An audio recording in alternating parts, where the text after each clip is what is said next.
Saudi আরব সহ মধ্যপ্রাচ্যের সঙ্গে মিল রেখে ফরিদপুরের বোয়ালমারী ও আলফাডাঙ্গা উপজেলার অন্তত ১৩টি গ্রামের ধর্মপ্রাণ মুসলমানরা শুক্রবার ঈদুল আজহার নামাজ আদায় করেছেন।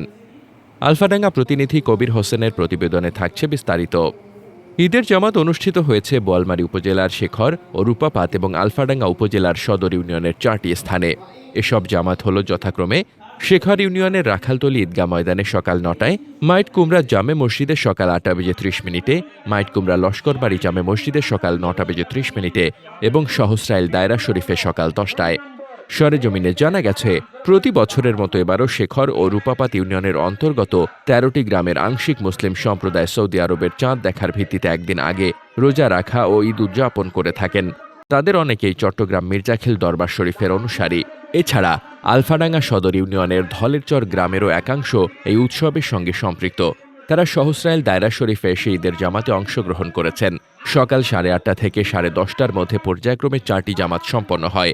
সহস্রাইল দায়রা শরীফে ঈদের নামাজে ইমামতি করেন ধলেরচর দরবার শরীফের পীর মুফতি মোহাম্মদ রাকিবুল হাসান। জামাত শেষে মসজিদ কমিটির উদ্যোগে উপস্থিত সকল মুসল্লিদের জন্য খাবারের ব্যবস্থা করা হয়। শেখর ইউনিয়নের রাখালতলী ঈদগাহের ইমাম মাওলানা জাহিদুল ইসলাম বলেন, আমার বাবা এখানে ঈদের জামাত পরিচালনা করতেন। গত ৫ বছর ধরে আমি সেই দায়িত্ব পালন করছি।